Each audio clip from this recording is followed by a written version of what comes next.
الحمد لله الذي أنعمنا بنعمة الإيمان والإسلام وأشهد أن لا إله إلا الله وحده لا شريك له ذو الجلال والإكرام وأشهد أن سيدنا ونبينا محمدا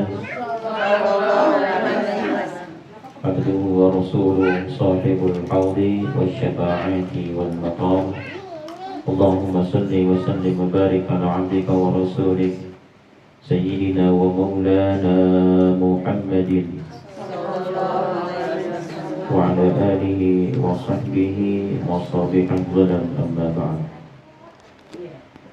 فقد قال الله تعالى في القرآن الكريم وهو أصدق القائلين أعوذ بالله من الشيطان الرجيم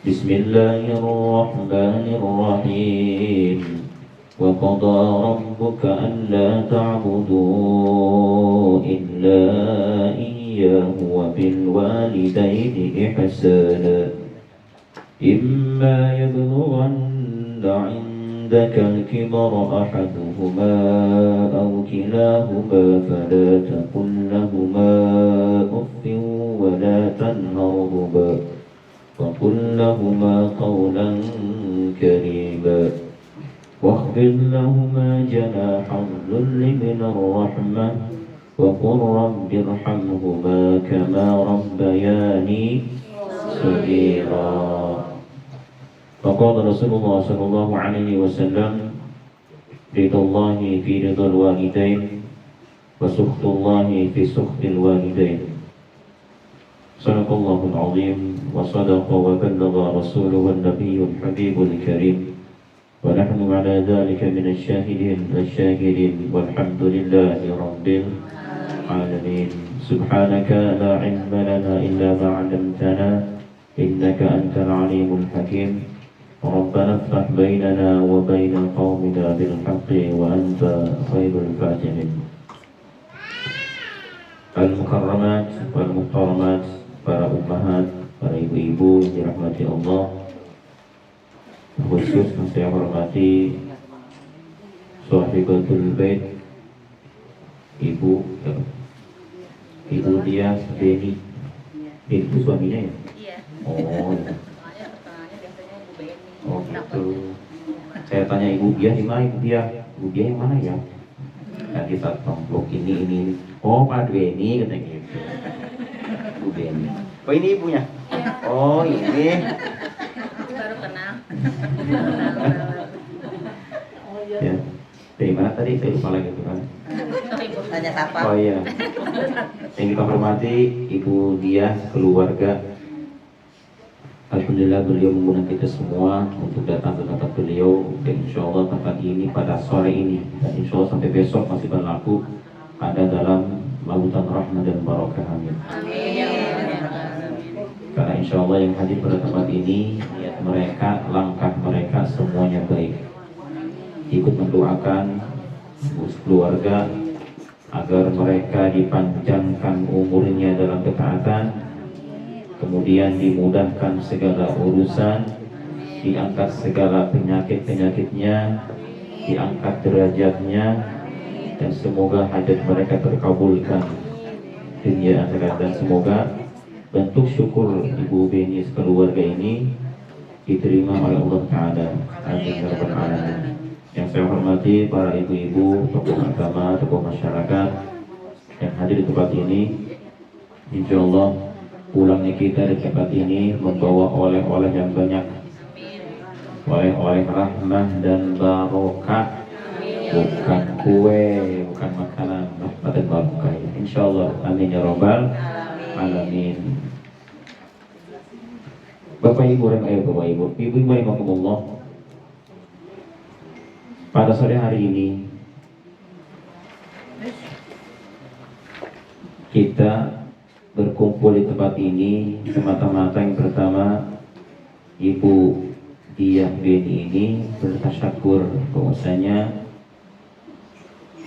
dua putra putri Yang pertama putri yang Oh, 3 ini. Iya, anak ketiga. Saya sebutkan dulu ya. Yang pertama Sali, Sali Safira, Safira Gunawan binti Beni Gunawan, Beni Gunawan ini melanjutkan S2. Yang kedua Muhammad ya. Muhammad Raihan, iya. Oh, yang kedua yang Muhammad Ilham. Ilham Gunawan bin Beni Gunawan ini kenapa nih Bu? Ini mah enggak, masih di sini sih. Masih di sini ya. Dan yang ketiga Muhammad Rahman Muhammad Raihan. Oraihan Gunawan bin Beni Gunawan, beliau baru wisuda S1. Alhamdulillah, katanya dapat beasiswa ini. Bisa ke Inggris, alhamdulillah. Dan inilah seorang orang tua, mereka gembira tatkala anaknya gembira. Dan mereka akan sedih tatkala anaknya sedih.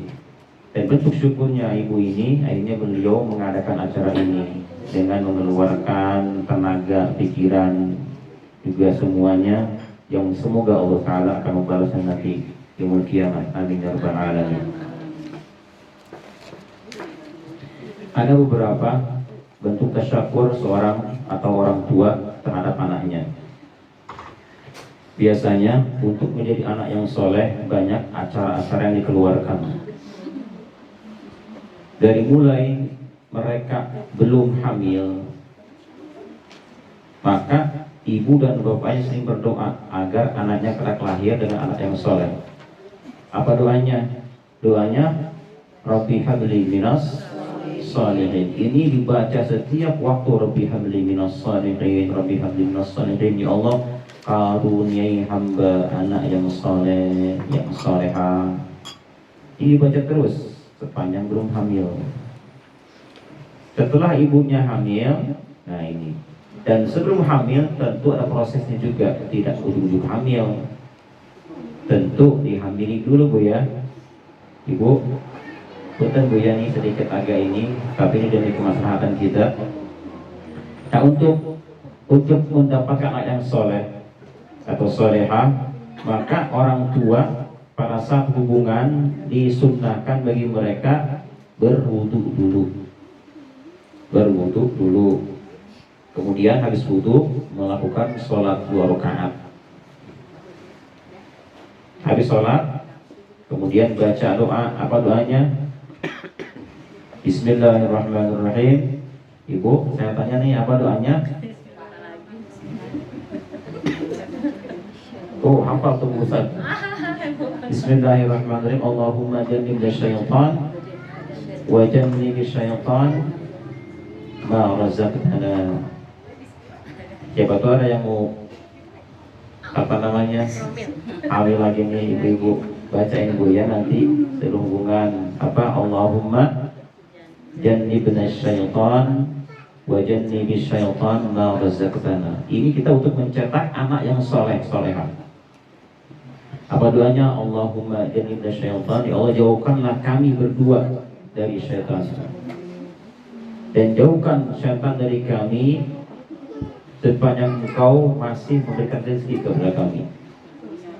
Karena kalau sudah setan campur dengan kita, naudzubillah, maka akan lahir 2 anak nanti. 1 anak manusia, 2 anak setan. Makanya baca doa ini, Allahumma jannibna syaitan wa jannibi syaitan ma razaqtana.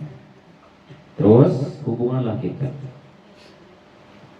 Nah, ketika ini punten Bu ya sedikit ini, ketika ibu dan si bapak hendak mengeluarkan sperma, ada doanya lagi. Ada doanya lagi. Doanya apa? Tapi doa ini tidak boleh diucapkan. Kayak ini Al-Quran. Ibu cukup baca dalam hati saja.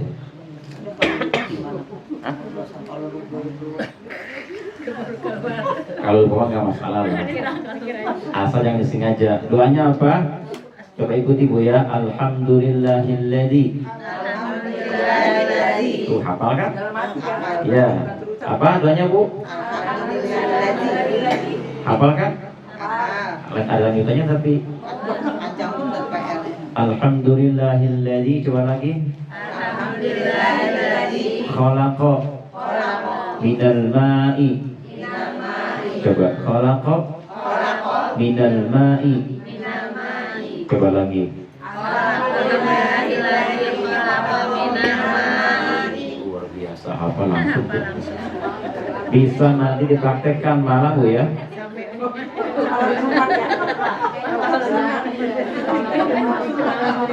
Coba sekali lagi 1, 2, 3.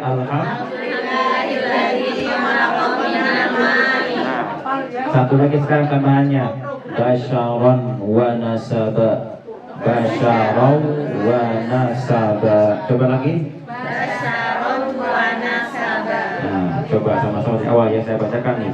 Alhamdulillahilladzi khalaqa minal ma'i basyaron wa nasaba. Mau tambah lagi? Ini minimal sebegini. Kalau mau tambah lagi boleh. Udah ya. Alhamdulillahilladzi khalaqa minal ma'i basyaron wa nasaba. Coba 1, 2, 3 sama-sama.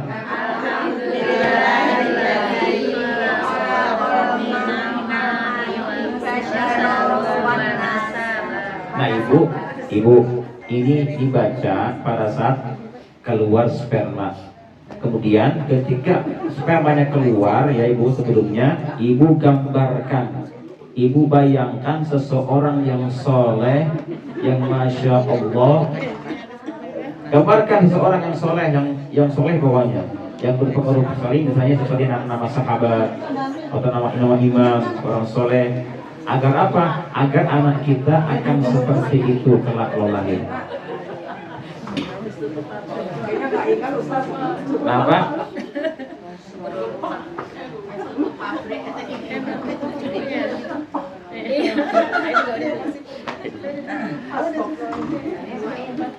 Ya kalau kita saya udah tahu Ustaz, siapa tahu dengan buka ini bacaan kita jadi kuat lagi bukan? Atau buat dia apa? Buat dikasih ke anak cucu kita gitu.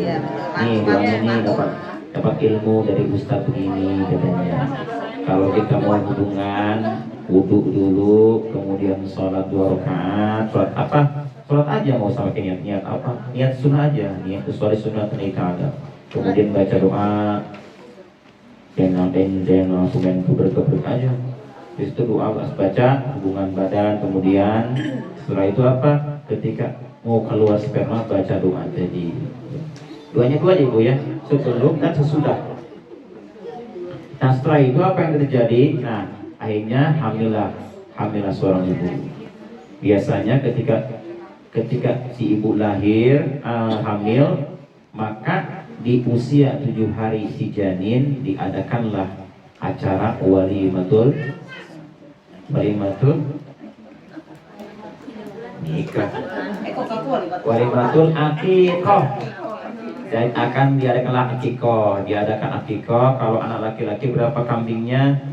2. Kalau perempuan, kalau nggak ada kambing juga cukup bebek dulu ayam murah.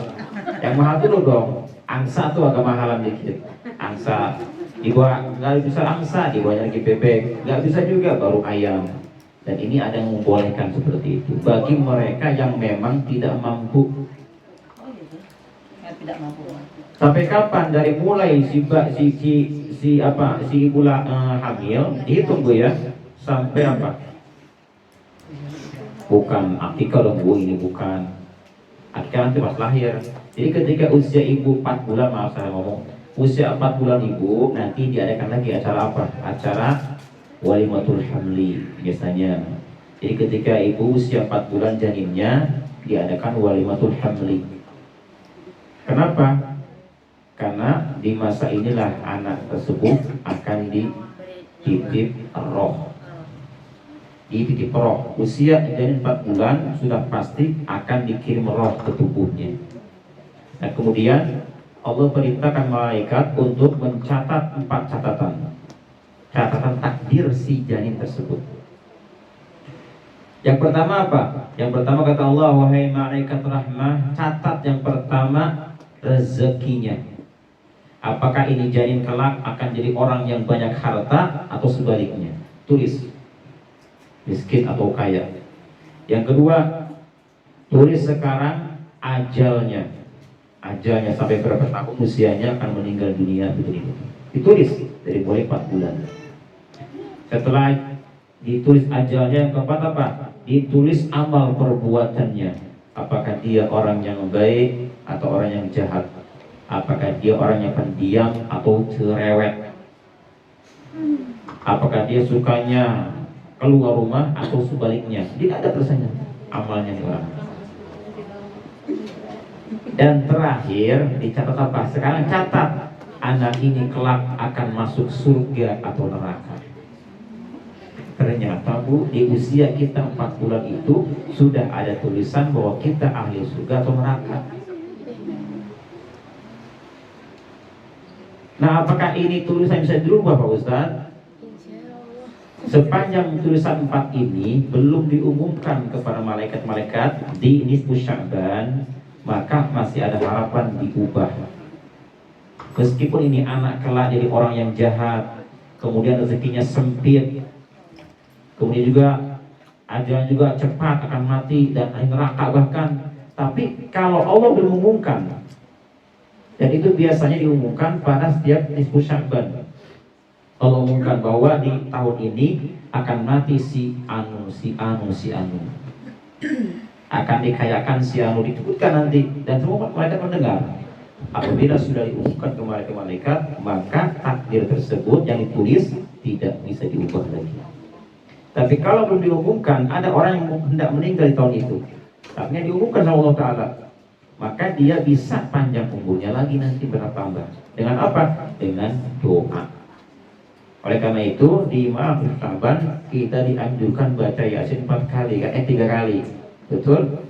Yang pertama apa niatnya? Panjang umur dalam ketaatan. Yang kedua, rezeki berlimpah. Yang ketiga apa? Mati dalam keadaan husnul khatimah. Kita merayu Allah Ta'ala dalam itu.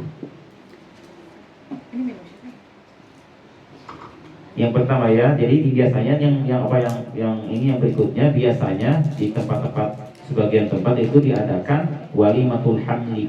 Di usia 4 bulan biasanya diadakan acara seperti ini.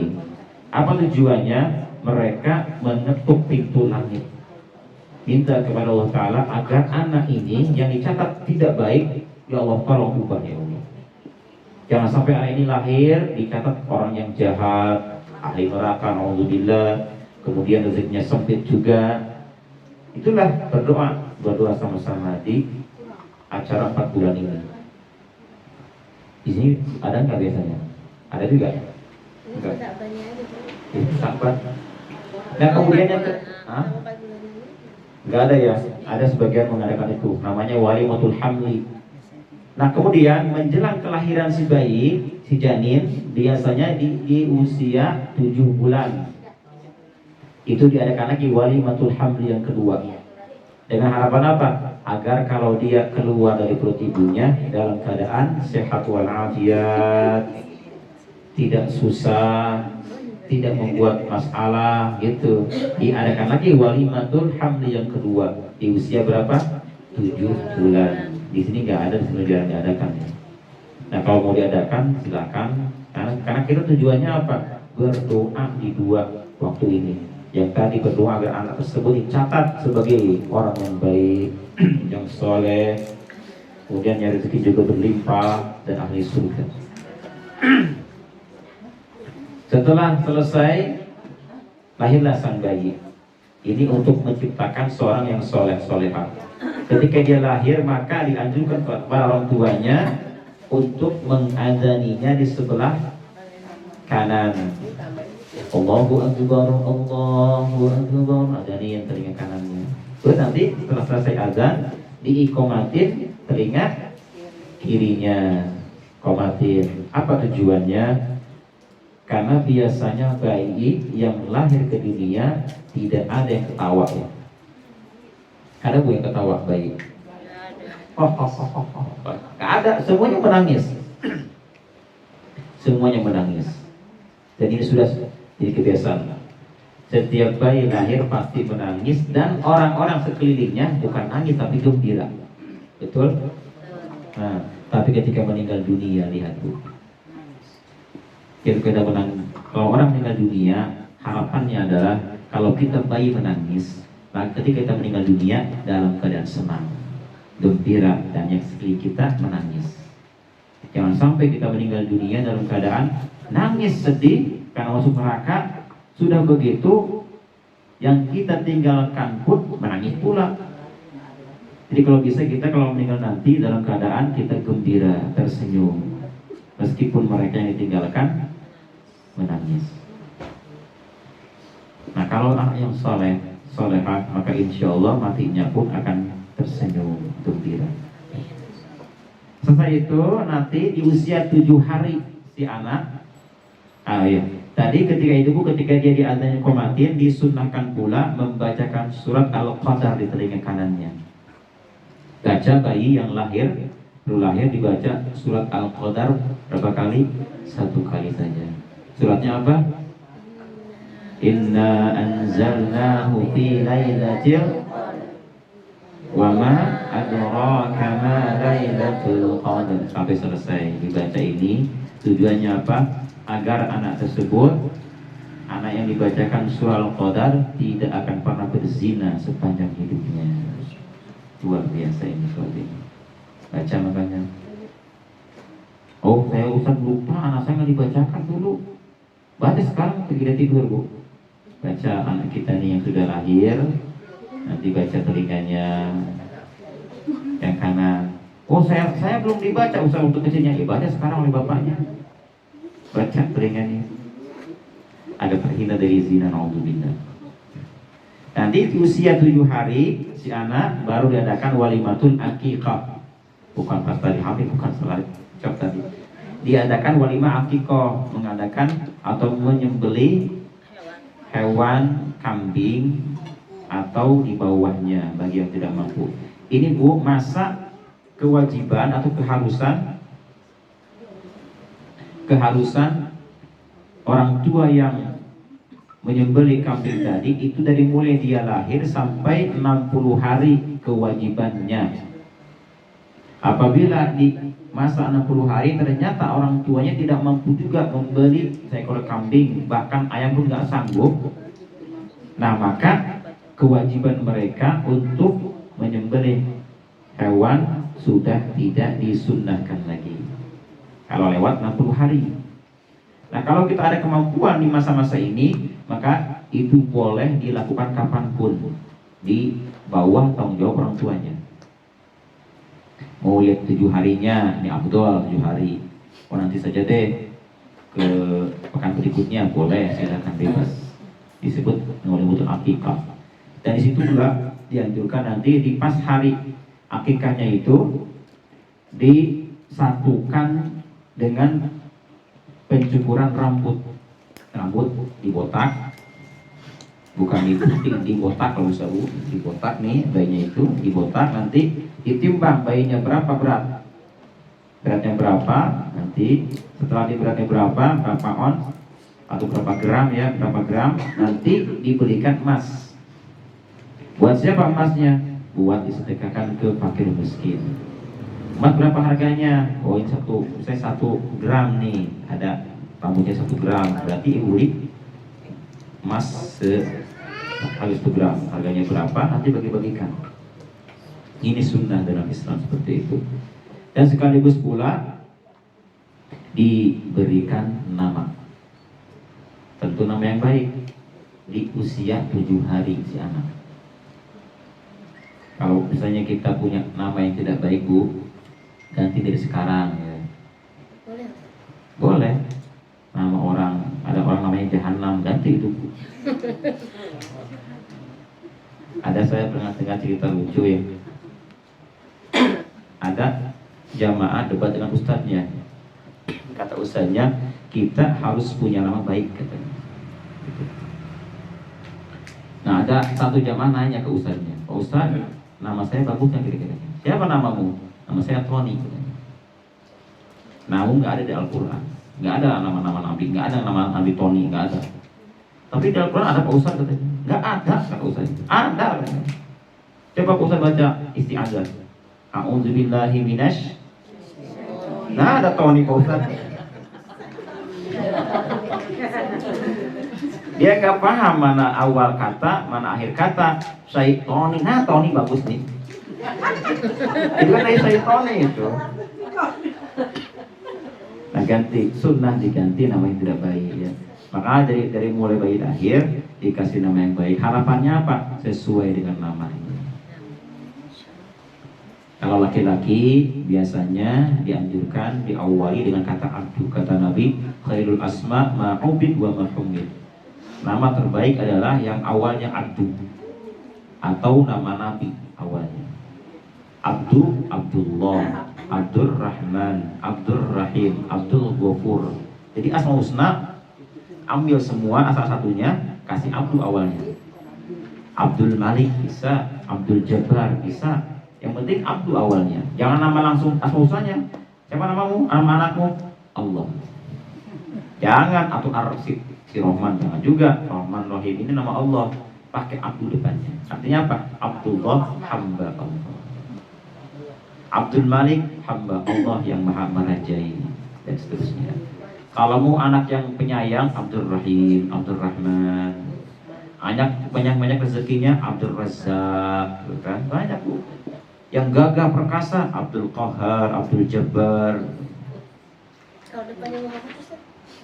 Apalagi Muhammad depannya Muhammad Abdul, wah ini Saya Muhammad Rashid gitu, ada Muhammad Abdul Rashid gitu. bagus. Pokoknya nama meskipun jelek namanya atau ada kita punya keluarga yang namanya nggak bagus tapi dia nggak mau diganti, maka tambah depannya Muhammad. Tony, ya udah Muhammad Tony berarti. Tapi yang dikuasainya ya Muhammad Tony bisa. Kenapa? Karena Allah bahkan neraka pun malu menyiksa orang yang namanya Muhammad. Jadi dia tak kata malu ketika dia hendak membakar seorang namanya Muhammad, malu dia. Mau apanya? Ada nama Muhammad di orang ini. Malu saya membakarnya itu. Luar biasa. Nah kemudian bu, akikah, gunting rambut, kasih nama, dan yang keempat ditahnik. Apa tahnik itu? Dimasukin kurma ke mulut orang yang soleh. Tapi ini berlaku bahkan di awal dia lahir. Tahnik namanya. Diambil kurma yang basah, kemudian ditahnik, artinya dikulum sama orang yang soleh. Di situ nanti dikasihkan ke si bayi, kasihkan mulutnya. Agar apa? Agar tertular kesolehannya.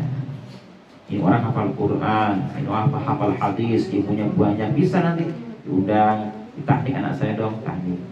Karena Nabi pun demikian ketika cucunya Hasan Husain lahir itu ditahnik dengan kurma. Ini adalah sebagai apa? Imunisasi kita, ya. Kalau di kita kan ada kan, kalau di Islam seperti itulah. Jadi dikasih itu imunisasi, vitamin sehat, berkah insyaallah. Setelah itu di usia 7 hari selesai nanti baru nanti kita dianjurkan untuk apa? Untuk mengajarkan anak kita pertama kali terucap di mulutnya adalah kalimat la ilaha illallah. Upayakan kalau kita punya anak masih kecil, pertama kali yang terucap di mulutnya adalah kalimat la ilaha illallah. Ajarkan ini.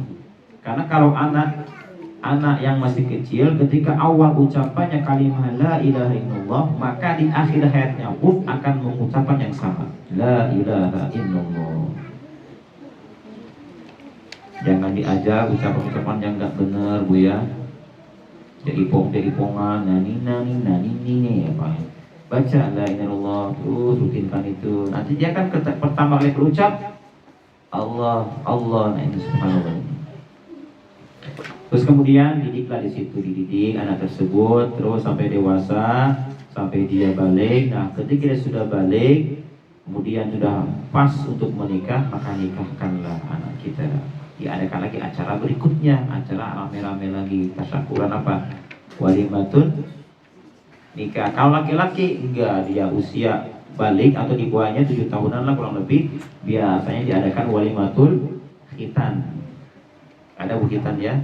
Khitan diadakan khitan. Kalau bayi biasanya perempuan itu dari mulai dia lahir kan nunggu besar biasanya ya, khitan lah. Dan hukum khitan itu bagi yang sudah balik adalah wajib.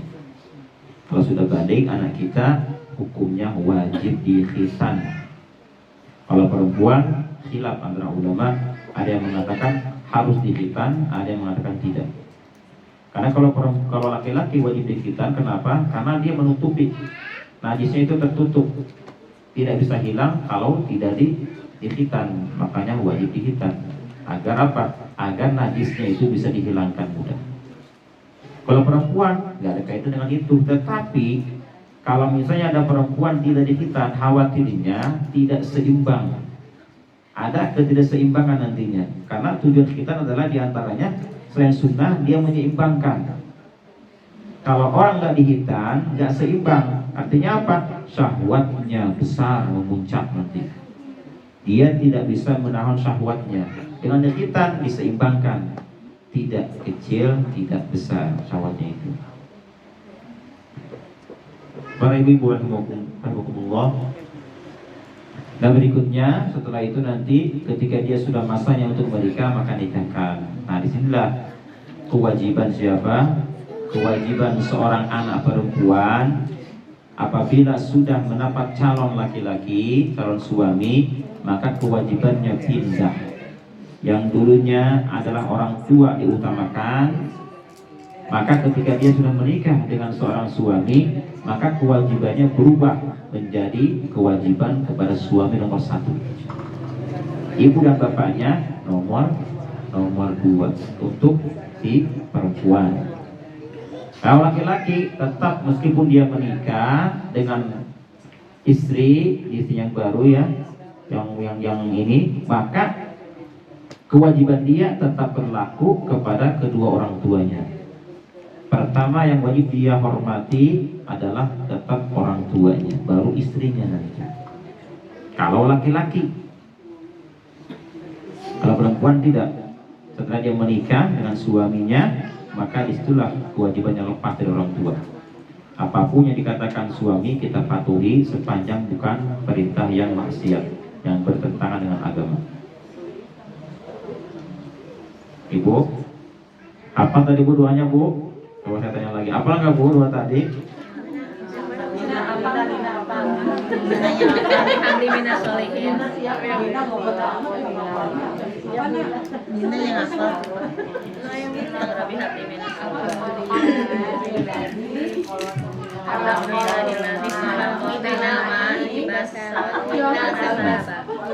Dan semoga Bunaya, semoga ibu-ibu semuanya dengan kita melakukan hal tadi, sholat 2 rakaat, berdoa, kemudian di ketika saat setelah keluar baca doa tadi, Allah berikan kita anak yang soleh.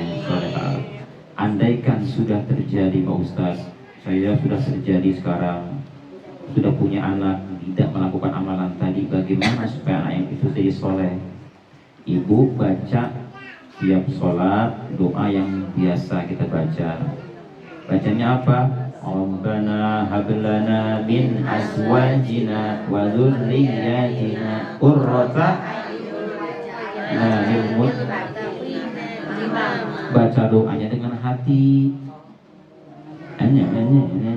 Ada maknanya, perhatikan Bu, artinya Rabbana hablana min azwajina, ya Allah berikan kepada kami min azwajina, dari pasangan kami, wa dzurriyyatina, dan turunan-turunan kami itu, anak cucu masuk ini. Apa? Qurrata a'yun, sebagai penyejuk hati. Jadi ketika ibu misalnya ada anak yang bandel 1 Bu, ibu sebutkan di kata dzurriyyah itu, Rabbana hablana min azwajina wa dzurriyyatina. Oh, sudah si fulan nih yang bandel misalnya. Nah, ketika ibu sebutkan dzurriyyatina, sebutkan nama orang itu, ya Allah si fulan nih anak atau cucu saya nakal, ya Allah. Jadikan dia qurrata a'yun, penyejuk hati. Itu terus dibaca setiap sholat, minimal 3 kali dibaca ini. Agar apa? Anaknya jadi soleh, solehah. Karena untuk menciptakan anak soleh, solehah tidak mudah. Tidak mudah. Karena biasanya Bu, anak itu adalah gambaran orang tuanya. Kalau orang tuanya dulu suka melawan orang tuanya, maka anaknya pun akan ada seperti itu. Jika dulu kita patuh ke orang tua, bakti ke mereka, maka pasti anaknya kelak akan ada yang seperti itu. Nah sekarang bagaimana kalau saya dulu nakal Pak Ustaz? Bagaimana dong nih? Ibu banyak-banyak berdoa. Agar apa? Agar sifat buruk kita masa-masa lalu tidak turun kepada anak kita. Meskipun takdir sunatullah seperti itu, tapi dengan doa Rasul mengatakan takdir tidak bisa diubah kecuali dengan doa. Betul? Nah, ibu baca tiap waktu nanti supaya apa? Akhlak buruk kita tidak turun ke anak kita. Apa doanya Pak Ustaz? Masih hafal semuanya ini. Apa doanya? Rabbana wa la tahmil alaina isran kama hamaltahu 'alal ladzina min qablina. Sampai sini. Rabbana wa la tahmil alaina isran kama hamaltahu 'alal ladzina min qablina. Baca terus ini agar apa? Agar sifat buruk kita tidak nular ke anak-anak kita. Maka insya Allah meskipun kita bandel, Allah akan jadikan anak kita dan semua dari turunan kita jadi anak yang soleh-solehah. Ya. Dan terakhir saya mau cerita Bu ya. Saya mau cerita. Jadi pada zaman Nabi ada seorang sahabat yang rajin ibadahnya, rajin puasa, rajin sholat, rajin sedekah. Siapa namanya? Ulqamah al-Ataribi. Ulqamah terkenal, bahkan semua beliau juga terkenal di para sahabat terkenal. Kita pun mengenal beliau Ulqamah. Nah suatu hari ketika beliau nazar, artinya sakaratul maut, datang isinya ke Nabi, ya Rasulullah, suami saya sedang nazar. Bahasa kita nazar atau bahasa Islamnya muhtador ya. Orang yang sedang sakaratul maut disebut dengan nazar atau muhtador. Kata Nabi, wahai Amir, wahai Imar, Bilal, Suhaib, 3 orang diutus. Imar, Bilal, Suhaib, kamu datangi suami ibu ini, Ulqamah. Coba tengok sana. Datanglah mereka, kemudian begitu datang benar sedang nazar, sakaratul maut. Lalu ketiga orang ini pun mentalqini Ulqamah. Kata mereka, "Hai Ulqamah, dengarkan kami, ikuti kami. Ucapan kalimat la ilaha illallah." Apa kata Ulqamah? Tidak bisa. Masa nggak bisa? Kamu kan sahabat, rajin sholat, rajin sedekah, puasa. Bisa, lidahku berat, kaku mengucapkan itu. Diulangi lagi, la ilaha, nggak bisa. Akhirnya balik ke Nabi, ya Rasulullah, Ulqamah tidak bisa mengatakan kalimat la ilaha illallah. Innalillah, kata Nabi. Ada apa ini? Seorang sahabat nggak bisa mengucapkan ini. Ditanya istrinya, apakah dia punya, bagaimana suamimu itu sepanjang hidupnya? Karena Nabi tahu kalau istrinya dia rajin sedekah, rajin sholat, rajin puasa. Terus kenapa jadi begini? Apakah dia punya orang tua? Ada satu yang masih hidup. Siapa? Ibunya yang sudah tua. Kata Nabi, coba kalian berdua datangi ibunya, suruh ke sini. Kalau dia tidak bisa jalan ke sini, kan tua ya. Kalau dia nggak bisa ke sini, biar saya datang ke sana, kata Nabi. Begitu datang urusan ke orang tuanya atau ibunya Ulqamah, kata ibunya apa? Jiwaku ada dalam tebusan untuk Nabi. Nabi tidak berhak datang kemari, saya akan datang ke sana, kata ibu itu. Akhirnya dia paksakan memegang tongkat. Datang ke Nabi, pas datang ditanya, apakah Ulqamah anakmu? Betul, anak saya ya Rasulullah. Bagaimana akhlak anakmu? Yang kau tahu luar biasa, rajin sholatnya, rajin puasanya, rajin ini itunya. Sebutkan amal baiknya. Bagaimana hubunganmu dengan dia?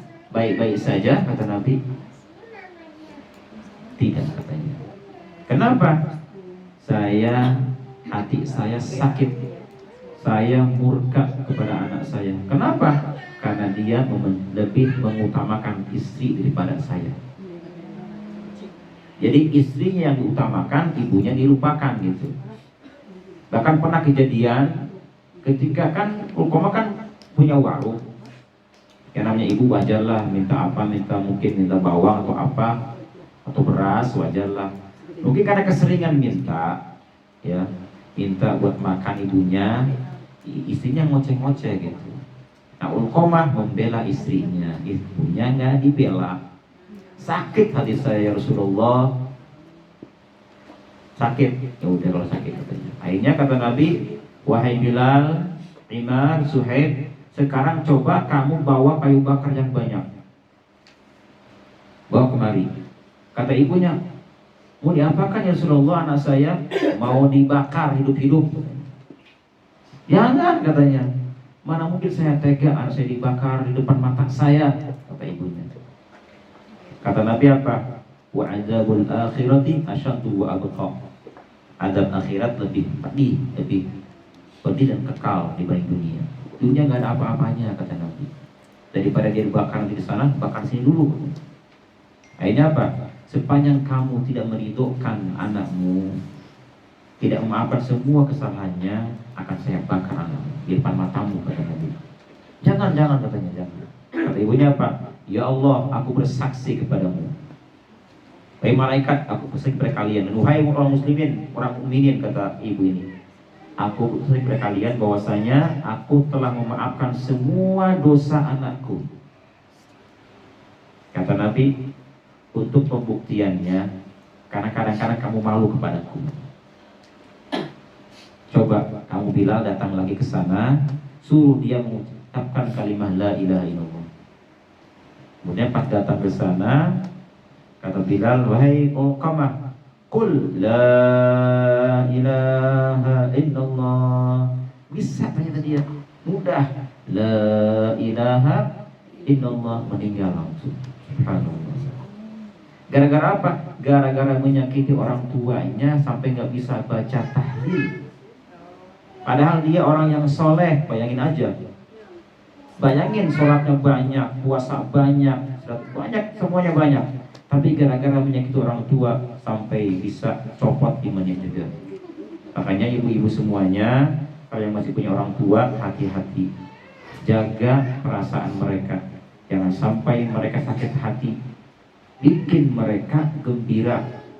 Buatlah mereka senang dengan kita. Jangan buat mereka sedih. Ada kecewa sampai marah kepada kita.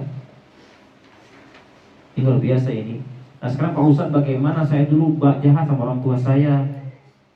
Mereka udah meninggal dunia. Apakah ada balasannya untuk membalas kebaikan mereka? Untuk beri waliden. Kita punya orang tua meninggal dunia, semasa hidupnya kita bandel misalnya kan, banyak dosa kepadanya. Apakah ada balasan untuk beri waliden kepada mereka? Ada. Yang pertama, ibu datangi saudara-saudara dari orang tua kita. Siapa mereka? Paman, bibi. Terus anggaplah mereka orang tuamu dan hormati juga sama seperti orang tuamu. Yang kedua apa? Yang kedua, ibumu atau bapakmu punya sahabat gak yang paling dekat dengan dia? Bestinya kalau bahasa kita ya. Nah bestinya itu datangi, sekali-kali kasih hadiah buat dia. Yang ketiga adalah datang ke makamnya, ziarah seminggu sekali, datangi ke makamnya. Agar apa? Agar kita tercatat sebagai orang yang solehah.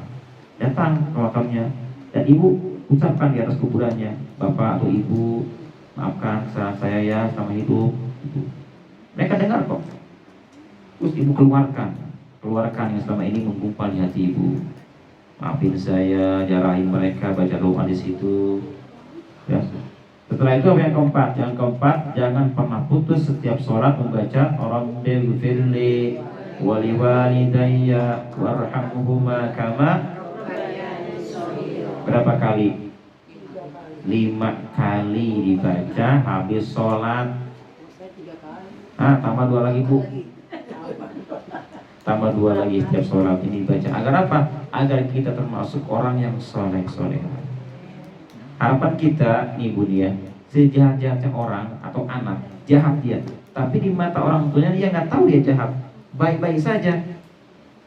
Maka orang tersebut dijamin yang pertama punya kelebihan. Akan Allah bedakan seorang anak tatkala dia soleh kepada orang tuanya. Dibedakan pokoknya segalanya. Hartanya dibedakan, kehidupannya dibedakan, semua dibedakan. Kenapa? Berkahnya dia soleh kepada orang tuanya. Kalau orang soleh banyak, dan bahkan disebutkan andaikan dia jahat pun, tapi kalau soleh ke orang tuanya, yakin dia matinya husnul khatimah. Yakin husnul khatimah dan surga menanti dia. Dan kalau kita bicara tentang ini banyak sekali Bu. Dan terakhir saya cerita lagi nih, pada zaman Nabi Sulaiman alaihissalam, pernah Allah katakan kepada Sulaiman, "Hai Sulaiman, kamu datangi satu pantai. Kamu lihat di situ ada apa? Ada keajaiban," kata Allah. Akhirnya Sulaiman membawa pasukannya dari jin, manusia, binatang, dibawa kemana? Dibawa ke pinggir pantai. Ke pantai, kemudian di situ dilihat, nggak ada apa-apa, nggak ada yang aneh, kata Nabi Sulaiman. Coba sekarang, hai Ifrit, coba kamu tenggelam ke laut sana. Ada apa di bawah laut? Berangkat si Ifrit, tenggelam. Terus tidak lama keluar lagi si Ifrit. Apa yang kau lihat? Gak ada apa-apa, wahai Nabi Sulaiman. Coba Ifrit yang lainnya keluar, cari lagi di sana, lebih dalam lagi. Datanglah Ifrit kedua, tenggelam lagi, lebih dalam lagi, 2 kali lipat. Tetap tidak ketemu. Keluar lagi. Apa kata Allah? Kata ada yang aneh di sini, kok nggak ada pula. Akhirnya kata Nabi Sulaiman ke Asif. Beliau adalah seorang ulama ya, yang doanya terkabul. Asif, coba kamu lihat ada apa di sana. Dia berdoa sama Allah Ta'ala, ya Allah, ya Allah, ya Rabbu, berdoa. Tiba-tiba Bu, keluar satu kubah keluar. Tahu kubah kan? Kayak Ka'bah gitu kubah. Itu kubah ada 4 pintu. Pintu 1 dari intan, pintu kedua dari yakut, yang ketiga dari permata, yang keempat dari zabarjad. Luar biasa ini. Dan semua terbuka pintunya. Anehnya, meskipun dia tenggelam di dasar laut, tapi tidak ada satu tetes air pun masuk ke dalamnya. Ini aneh kan? Akhirnya Nabi Sulaiman masuk ke dalamnya. Ada apa di dalamnya? Begitu di dalam masuk, ada seorang pemuda. Ada seorang pemuda yang tampan, pakaian juga rapi, luar biasa ini. Ditanyalah, siapakah Anda? Kenapa Anda bisa sampai di sini? Dia cerita, saya punya orang tua dulu ceritanya kan. Yang pertama, saya punya bapak tidak bisa jalan, lumpuh. Yang kedua, saya punya ibu tidak bisa melihat. Jadi ibunya dan bapaknya cacat dua-duanya. Berapa lama saya di masa-masa 70 tahun merawat mereka, menyuapi mereka, memandikan mereka selama 70 tahun, luar biasa ini seorang anak ini. Tanpa mengeluh sedikit pun. Semua kebutuhan ibu dan bapaknya dipenuhi. Singkat cerita, sebelum ibu saya meninggal dunia, dia berdoa, ya Allah, ya Allah, mudahkanlah terus anak saya. Jangan dia beri kelemahan, agar dia bisa beribadah terus-terusan kepadamu ya Allah, melayanimu ya Allah. Itu doanya, minta dimudahkan terus. Apa ibunya? Nah, kedua, bapaknya ketika wafat berdoa lagi, ya Allah, berikan dia tempat yang tidak bisa dimasuki oleh setan. Beri dia tempat yang tidak ada setan satupun masuk ke dalamnya. Terus setelah mereka wafat berdua, kata si anak ini, saya langsung ke pantai ini. Dan tiba-tiba ada satu kubah. Saya lihat ada 4 pintu yang luar biasa indahnya. Saya masuk ke dalamnya. Terus kemudian saya betah di dalamnya sampai sekarang. Kata Nabi Sulaiman, bagaimana makanmu dan minummu di sana? Kamu kan nggak kerja. Kata dia, setiap hari datang seekor burung berwarna hijau dan di paruhnya dia membawa makanan sebesar kepala manusia. Setiap kali saya makan itu makanan, maka rasa haus, rasa dahaga, kemudian juga rasa capek, lelah, ngantuk hilang semuanya. Jadi dan saya pun nggak pernah bosan tinggal di tempat ini. Luar biasa. Kira-kira kata Nabi Sulaiman, berapa lama kau tinggal di sini? Dari zaman Nabi Ibrahim katanya. Ibrahim ke Sulaiman itu 1400 tahun. Masih ada Ustaz? Ada Masih ada, Pak? 1000. Sama berarti dia di usia itu berapa? 1000 atau terus, tapi masih muda, nggak ada uban sedikit pun. Ini dua ibunya ini luar biasa. Berkah doa seorang ibu. Maka hati-hati kalau kita berdoa ibu. Kalau doa yang baik-baik aja. Kita marah jangan sampai keluar ucapan yang tidak baik. Semoga kau hafal Quran, itu pukul. Semoga kau jadi ahli hadis, pukul gitu. Jangan. Cuma kau jadi orang gila, bahaya ini. Yang penting kita berdoa yang baik-baik saja. Insya Allah nantinya akan jadi orang yang baik ya. Demikian para ibu semuanya. Sebelum kita tutup, mungkin di antara para ibu ada yang mau bertanya. Nanti kita akan baca doa untuk almarhum ini ya, 3 orang ini. Dan kita doakan juga sama-sama untuk 3 anak dan keluarga ini, khususnya ibu dia. Ya kan para ibu yang mau bertanya.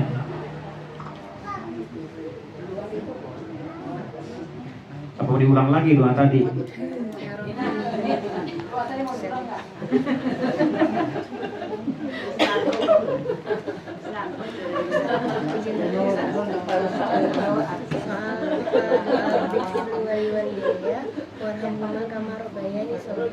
Di situ ada kalimat sebagaimana mereka merawatku, ada yang menyayangiku, ada yang mendidikku di waktu kecil. Berarti ridhonya Allah ke orang tua itu tergantung orang tua pas waktu mendidiknya, menyayanginya atau merawatnya pada waktu kecil. Nah, yang dimaksud di sini tuh menyayangi yang seperti apa? Menyayangi yang mendidik ke agama atau yang menyayangi hanya menyayangi memanjakannya. Yang kedua, Ustadz, ini kan akhir zaman ya Ustadz. Anak-anak itu kan godaannya luar biasa banyak. Saya pernah dengar ceramah itu bahwa pahala akhir zaman kita beriman saja bisa membedakan yang hak dan yang batil itu adalah mendapatkan pahala yang besar. Maksudnya iman yang biasa aja gitu. Pahalanya sudah besar sekali, apakah benar Ustaz? Perbedaan pahala akhir zaman yang sekarang sama kesolehan orang yang zaman dulu harus soleh dulu baru pahalanya banyak. Terima kasih. Pertanyaan ibu ini apa? Yang pertama, makna kama rabbayani shaghira, sebagaimana mereka menyayangiku di masa kecil. Apa mana sayang itu sebetulnya? Apakah dimanja-manja anaknya atau bagaimana menyayangi mereka? Menyayangi mereka dengan cara mendidik mereka dengan didikan yang baik. Didik mereka, kemudian kalau bahasa kita tarbiyah ya, kasih adab, kasih tarbiyah agar mereka menjadi orang yang benar-benar yang muslim sejati. Pertama, kenalkan mereka kepada Allah Ta'ala, kemudian kenalkan kepada Nabi siapa Allah, siapa Nabinya, lalu kenalkan kewajiban dia apa, jadi mulai fardu puasanya, sholatnya dan sebagainya, dan semua adab-adab dalam Islam, cara makan bagaimana, minum bagaimana, dididik semuanya. Itulah bukti dari sayangnya mereka kepada kita. Kalau ada orang tua yang sayang cuma memanja-manjakan mereka, tidak diberitahu sholat, tidak juga berakhlak baik, maka ini tidak masuk dalam ayat ini. Maksudnya apa di sini? Maksudnya kalau orang tua yang benar adalah menyayangi mereka dengan cara mendidik Islami. Dari mulai kan dikatakan kan, dari mulai dikandung, dilahirkan, kemudian dirawat dengan baik, semuanya itu ikuti syariat Islam. Nah, maka kita minta sebagaimana mereka menyayangi kita ketika masih kecil, ya. Ini artinya apa di sini? Ketika kita masih kecil, biasanya orang tua itu ada rasa rahmah yang luar biasa kepada anak-anaknya. Nah kita minta, ya Allah rahmati saya seperti itu. Artinya apa? Artinya jangan sampai kita menjadi orang yang dimurkai Allah Ta'ala. Kalau sudah dimurkai, naudzubillah, bahaya nantinya. Yang kedua adalah bagaimana hidup di akhir zaman ini. Katanya hidup di akhir zaman itu amalnya lebih besar pahalanya dibanding orang-orang dulu. Betul nggak? Betul sekali. Paling ajaib adalah orang-orang yang hidup di akhir zaman. Nabi pernah tanya ke sahabat. Kata Nabi, siapakah kira-kiranya orang yang paling ajaib imannya? Kata sahabat, malaikat. Paling ajib, paling hebat amalnya. Kata Nabi, bukan malaikat. Malaikat itu dia iman wajar. Kenapa? Karena dialah perantara antara Allah dan Rasulnya. Oh, jika demikian para nabi yang ajib itu. Nabi juga tidak mungkin. Kenapa? Kan dia tahu dari malaikat. Oh, jika demikian kami dong sahabat, kata Nabi. Kalian sahabat juga tidak ajib, tidak ajaib. Kenapa? Kalian lihat aku. Iman kepadaku. Aku dari malaikat, dari Allah. Siapakah? Kata Rasul. Iman yang ajaib adalah iman yang orang-orang yang hidup tapi tidak mengenaliku. Semakin ke depan maka semakin ajaib iman mereka. Siapakah mereka yang paling ajaib? Orang yang hidup di akhir zaman. Kita ini, saya tanya Bu, Ibu iman kepada Nabi nggak Bu? Saya tanya lagi, iman bagaimana? Kan Ibu belum pernah melihatnya. Hanya katanya, kata ulama, kata ini, kata Nabi. Pernah lihat gak? Gak pernah, tapi kita iman yang luar biasa, iman ke Nabi. Bahkan kalau Nabi dihina, dicaci, kita marah kan? Kan sosmed kan menyebar luas tuh ada hinaan ke Nabi. Kita marah kita. Padahal kita nggak kenal Nabi. Tapi subhanallah, iman kita ini dahsyat, ajaib. Nah inilah. Dan begitupun amal-amal kita di akhir zaman ini. Semakin ke depan, maka rintangan, gangguan akan lebih parah lagi. Nah bagi mereka yang hidup dalam keimanan, keteguhan amal, seperti ibarat orang memegang bara api Bu. Akhir zaman ini, bara api dipegang, panas gak? Panas, dilepaskan, membakar Ibu. Jadi orang yang istilahnya hidup di akhir zaman, ketika dia tetap beramal istiqamah, seperti apa? Seperti ibaratnya dia memegang bara api yang panas, tapi dia tetap bertahan. Dia lepaskan, artinya nggak beramal lagi, maka akan terbakar semua tubuh. Makanya semakin dahsyat rintangannya, semakin besar juga pahalanya. Al-ujroh ala qadril masyaqqah. Jadi pahala itu tergantung masyarakat tidaknya. Semakin susah kita beramal, semakin besar pahalanya. Orang baca Quran lancar Bu, lancar baca Yasin wal Quran, lancar dia, pahalanya satu pahalanya. Tapi kalau orangnya tidak lancar, susah bacanya, ya apa nih, yasa, lakukan deh Bu dia, yasa, ngasih tahu Yasin, kemudian wal kur dipakai di wawa alif lam wal kopro sukun domah kur, kan dibaca begitu. Nah ketika orang baca Quran seperti itu, maka pahalanya dua. Satu pahala baca Quran, dua pahala repotnya dia baca Quran. Ibu kesini lagi sakit kaki misalnya, aduh, tapi dipaksain, maka pahalanya dua. Kalau yang lancar jalannya satu. Sakit gigi bisa juga dipaksain masuk sini, dua pahalanya. Oh gigi dan kaki, tiga berarti. Ya, ada keluhan-keluhan kita nih. Katanya nggak beres, berarti terus. Ayo. Jadi semakin banyak rintangan, semakin besar pahalanya, Ibu. Ya, Ibu. Oh, misalnya nih, suami kita ngajak ke kamar tidur misalnya.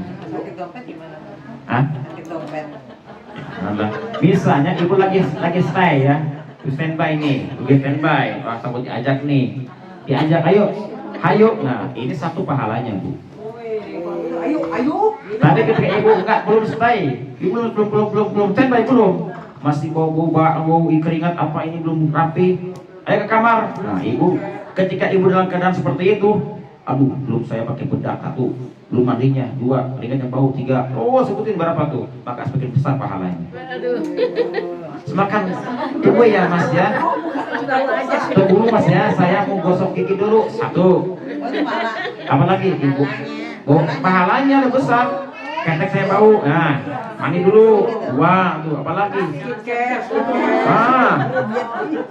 pakai apalagi lipstick, pokoknya dimenorkan aja, cantikin.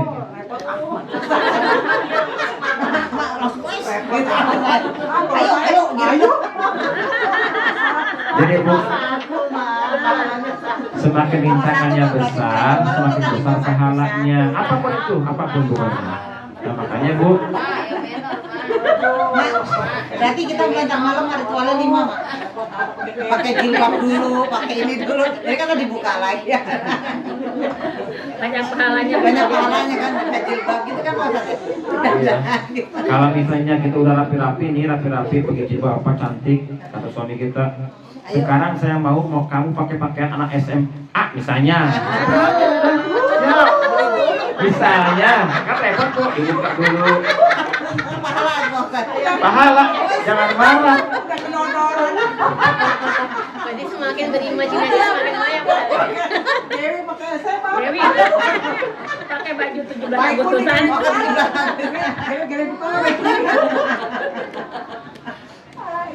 Masih ada yang lainnya? Silakan. Nanya tentang akikah aja Pak Ustadz. Ya. Tadi kan batas akikah 7 hari sampai ya kalau enggak 60 hari Pak Ustadz. Kebetulan ada kenalan dekat. Orang tuanya kan kalau akikah itu kan harus orang tua yang mengakikahkan ya Ustadz.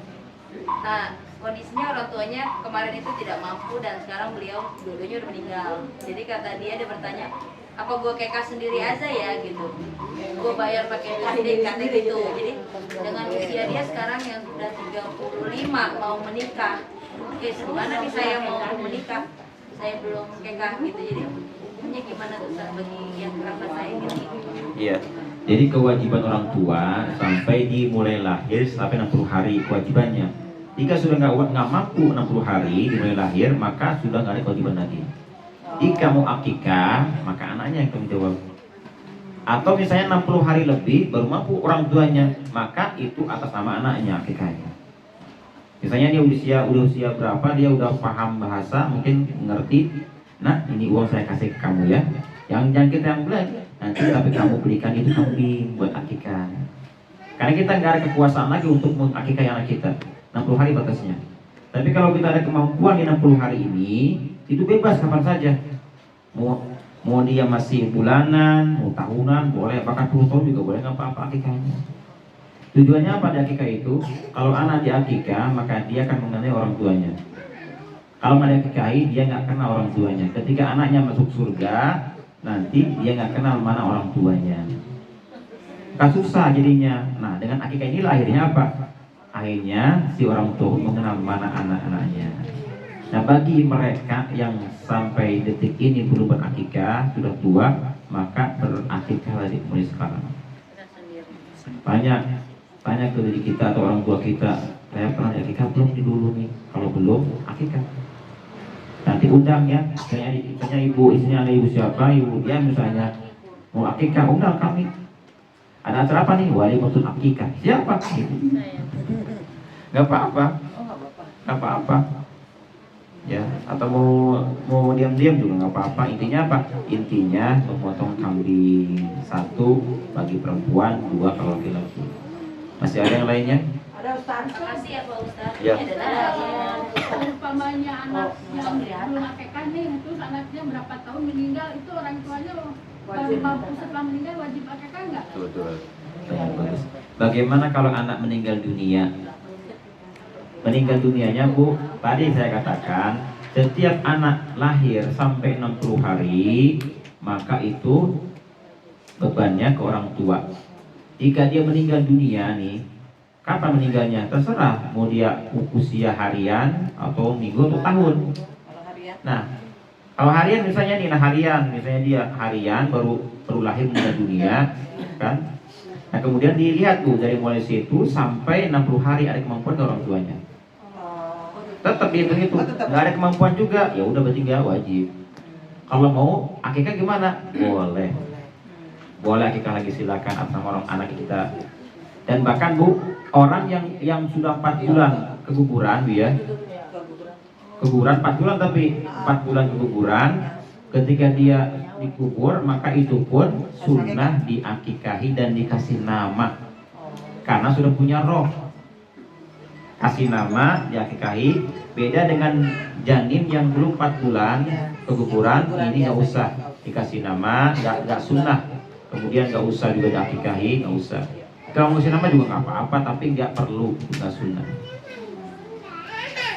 Masih ada? Ya, Bu. Kalau namanya seorang anak, sebenarnya pasti akan mendoakan ibunya itu pasti akan sampai. Itu kan Ustaz ya, bila seorang anak mendoakan kedua orang tuanya, apalagi yang waktu itu sudah almarhum, insya Allah akan sampai. Bagaimana kalau apakah sampai doa itu apabila anaknya itu sudah berpindah agama? Umpamanya tadinya dia dari Nasrani, berkeluarga dia masuk Muslim. Kemudian orang tuanya masih Nasrani, Ustaz. Orang tuanya masih Nasrani. Kemudian si anak ini alhamdulillah soleh gitulah. Nah, kemudian apakah doa anak ini tadi sampai ke orang tuanya yang sudah beda akidahnya? Ya Ustaz. Kalau pertanyaannya bagaimana, apakah doa orang Muslim ke orang yang kafir sampai tidaknya? Misalnya anaknya mukmin, Muslim, orang tuanya non Muslim gitu. Bagaimana doanya apa sampai? Insya Allah sampai. Doanya apa? Beri dia hidayah. Oh iya. Kasih dia hidayah, ya Allah. Limpahkan hidayah kepadanya. Nah untuk dikabul hidayahnya itu bergantung Allah Taala. Tapi ada harapan bisa diterima doanya. Yang paling dahsyat itu adalah doa orang tua. Doanya orang tua, apalagi ibu, itu seperti doanya Nabi ke umatnya, bayangin. Doa Nabi ke umat ini kan pasti mustajab. Nah doa seorang ibu yang terutama, bapak juga sama, itu seperti doanya para nabi. Tatkala mereka berdoa kepada anaknya, maka insya Allah akan dikabul doanya. Doanya yang mana? Doanya yang dengan hati. Kalau cuma ucapan doang nggak disebut dengan hati kita, itu masih jauh kabul. Dan diantara doa-doa yang mustajab itu, yang pertama jaga makanan kita dari yang haram. Kalau kita suka makanan yang haram, maka doa akan terhijab, tidak akan dikabul doa kita. Kenapa? Karena makanannya haram isinya. Yang kedua ada tata caranya, ada adab-adabannya juga berdoa. Apa diantaranya? Diantaranya menghadap kiblat, menutupi aurat. Kemudian kalau bisa pakai wangi-wangian, yang wangi harumkan. Ketika kamu minta sama Allah. Kemudian setelah itu apa? Angkat tangan, bukan diturunkan tangan, ya Allah. Angkat tangan. Semakin besar hajat kita, semakin tinggi tangan kita diangkat. Minta 2.000, ini aja 2.000 Bu. 4.000 ini. 4 juta naik, 400 juta naik. Oh, 1 miliar mungkin Ibu. Jadi semakin tinggi doanya, semakin tinggi angkat tangannya. Nah kemudian doa kita, sebelum kita baca doa, pertama baca Bismillah. Ini adabnya nih. Kedua Alhamdulillah. Ketiga sholawat. Bismillah, Alhamdulillah, sholawat. Ini bebas doanya apa. Kemudian sebelum kita berdoa, banyak-banyak memuji Allah Ta'ala. Misalnya kita kaitan dengan apa? Dengan rezeki ya. Bismillahirrahmanirrahim. Alhamdulillahirabbil alamin. Itu selawatnya dibaca, ya Allah yang maha kaya, yang maha razzaq, yang maha wahab, yang maha baik. Itu terus puji Allah Ta'ala. Setelah banyak memuji Allah Ta'ala, baru intinya kita berdoa. Itu diantara yang terkabul. Nah kemudian setelah kita baca doanya, nanti di akhir penutupan doa baca sholawat dan hamdalah. Di akhirnya setelah kita berdoa baca wa sallallahu ala sayyidina Muhammadin wa ala alihi wa sahbihi wasallam walhamdulillahi rabbil alamin. Ini maka insya Allah itu diantara doa yang terkabul ya. Kalau misalnya kita punya orang tua atau punya keluarga, punya sahabat yang non muslim, maka dengan cara ini insya Allah kasih hidayah, tunjuki dia ya Allah jalanmu ya Allah. Terus berdoa, jangan menyerah. Kalau misalnya kita berdoa tapi enggak dikabul-kabul juga, jangan menyerah. Berarti Allah senang dengan suara kita, Allah senang dengan rintihan jeritan kita. Kalau nggak dikabul di dunia, pasti dikabul di akhirat. Diriwayatkan Bu ya, diriwayatkan ada seorang kata Allah, sekarang katanya angkatkan di yaumul kiamat kan orang pada merunduk, nggak ada yang berani mengangkat kepala, malu semuanya. Kata Allah kepada seseorang, angkat kepalamu, irfa roksak. Begitu diangkat kepalanya, apa yang dia lihat? Apa yang kau lihat? Aku lihat gedung yang begitu megahnya, istana begitu megahnya. Ini punyamu kata Allah. Mana mungkin ya Allah saya punya amal seperhebat ini. Ini adalah punyamu kata Allah. Kamu apa gak sadar kata Allah, ketika kamu minta ini, minta itu gak dikabul-kabul, inilah balasannya. Satu doa gak terkabul, dikasih satu istana Bu. Kata orang itu apa? Kata dia, ya Allah seandainya semua doaku gak dikabul di dunia ya Allah, alangkah indahnya sekarang aku bisa memiliki berapa banyak istana di yaumul kiamat nanti. Itu diantara Bu ya, jaga makanan, minuman, kemudian baca basmalah, hamdalah, sholawat, banyak muji, baru doa inti. Nanti tutup lagi dengan sholawat dan hamdalah. Demikian Ibu semuanya. Masih ada juga? Ya, cukup ya. Baik, baik.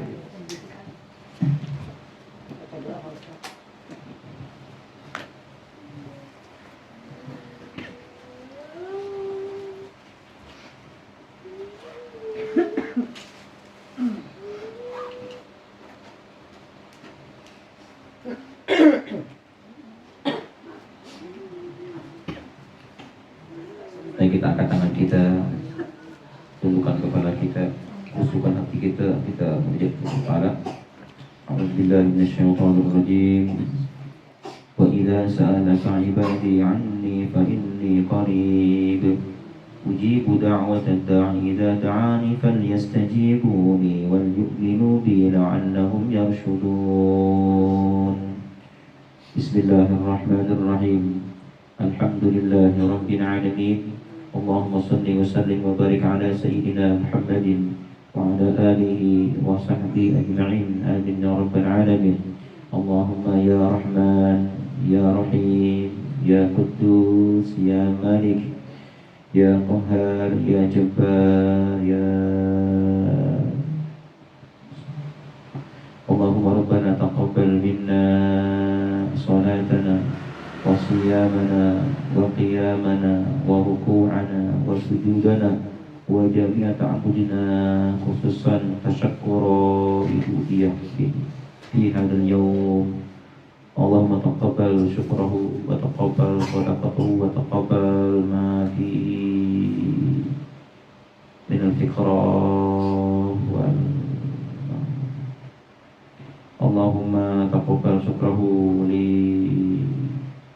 Bukan Bu anaknya, bukan satu. Yang pertama siapa? Bukan.